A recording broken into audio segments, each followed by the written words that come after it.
त्यस्तै अथाह समुद्र जस्तो दिल भएको हाम्रा विद्यालयका जग्गादाता आदरणीय दाजु श्री सूर्यनारायण चौधरीज्यू, त्यस्तै शिक्षा शाखामा कार्यरत श्री इक्लास देवीज्यू, मञ्चमा र हलको अगाडिको लाइनमा हाम्रा विद्यालयमा कार्यरत बस्नुभएका सम्पूर्ण गुरुबार, महिला शिक्षिका, विद्यालय व्यवस्थापन समितिका सदस्यहरू, अभिभावक सङ्घका अध्यक्ष र कार्यक्रममा विदाय गर्न आउनुभएका र लिन आउनुभएका विद्यार्थी भाइ बहिनीहरू, पत्रकार बन्धु सबैमा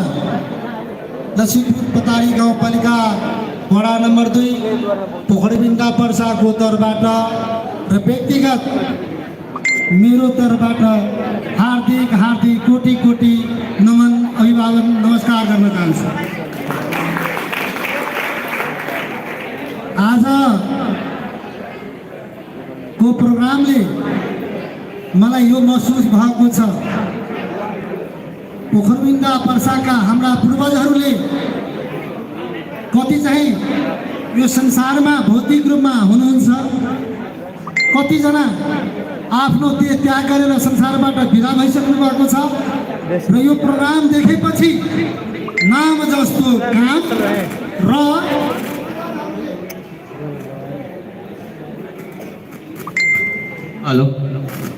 पूर्वजहरूले देखेका सपनाहरू आज साकार हुँदैछ। यो आफैमा आज गर्वको शानको कुरा हो। प्रान्त विद्यालयमा धेरै भयो होला, आज नभयो होला, तर आज जुन किसिमको प्रोग्रामको आयोजना भएको छ, पक्कै पनि यो गाउँपालिकामा मात्रै होइन, यो पोखरीबिन्दा विद्यालय यो सिराहा जिल्लामा र सिराहा जिल्ला बाहेक यो अधिराजमा पनि कतै कतै चर्चाको विषय भएको छ। जुन किसिमको भौतिक पूर्वाधारको कुराहरू विद्यालयमा व्यवस्थित भइसकेका छन् र यो प्रोग्रामले आज साबित गरिरहेको छ, पोखरबिन्दाको विद्यालयको भौतिक पूर्वाधार मात्र होइन, त्यहाँ चाहिँ काम गर्ने हाम्रा सम्पूर्ण कर्मचारी युनिटदेखि गुरुवर्गहरू सब चाहिँ सक्षम हुनुहुन्छ भनेर आज चाहिँ लागेको छ हामीले। किन भन्दाखेरि यो चाहिँ संस्कारको उपज हो। संस्कार भनेको समाजमा पनि पाइन्छ, विद्यालयमा पनि पाइन्छ र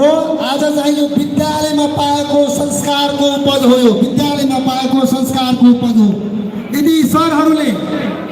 आफ्ना चाहिँ विद्यार्थीहरूलाई यो संस्कार नदिएको भए,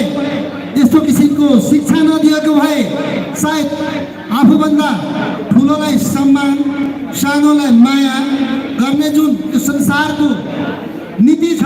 त्यो नीति अन्तर्गत आज तपाईँको विद्यार्थीहरू, विद्यालयमा पढ्ने छात्र छात्रा भाइ बहिनीहरूले आज त्यो संस्कार सिकेर आज यो बाटिकामा प्रोग्राम चाहिँ गर्दैछ र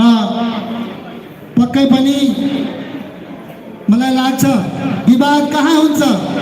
जहाँ काम भइराखेको हुन्छ। जुन ठाउँमा काम हुँदैन त्यहाँ विवाद पनि हुँदैन। एउटा भनाइ छ, सुतेको मान्छे उठ्छ, उठेको मान्छेलाई उठाउँदा झन् सुत्ने काम गर्छ र आजको प्रोग्रामले यो साबित गरेको छ। तपाईहरू सुतिराख्नु भएको छैन, आफ्नो काममा निरन्तर रूपमा लागिराख्नु भएको छ र स्वाभाविक हो, काम जहाँ हुन्छ विवाद त्यही हुन्छ, जहाँ काम हुँदैन त्यहाँ विवाद हुँदैन र काम विवाद पनि जहिले पनि विद्यार्थीको उन्नति प्रगति, विद्यार्थीको भविष्यको लागि हाम्रा सरहरूको बिचमा छलफल विवाद हुने गरेको छ र एउटा विवाद हुन्छ जहिले पनि आफ्नो सुख सुविधाको लागि। तर जहिले पनि हाम्रा प्रज्यू पनि विद्यार्थी जुन अनुसारको चाहिँ विद्यालयको नाम चलेको छ, गाउँपालिकामा चाहिँ एक मात्र उच्च मावि छ, सबैको सान, हाम्रा अध्यक्षजीको पनि सान, सबै बोर्ड बैठक भएपछि सबै साथीहरूले भन्ने गरेको छ, यदि यो गाउँपालिकाको विद्यालयको सान हो भने पोखरीबिन्डा उच्च मावि सानको विषय हो र त्यो अनुसार काम भइराखेको छ भन्ने हामीलाई विश्वास लागेको छ। र आजको प्रोग्रामले झन् साबित गरेको छ जे आउने दिनहरूमा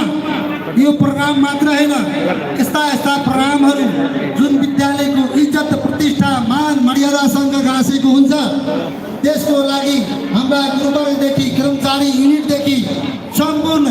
छात्र छात्रा भाइ बहिनीहरूले आफ्नो भविष्यको लागि पनि चिन्तित हुने र विद्यालयको लागि, हाम्रो समाजको लागि इज्जत मान मर्यादा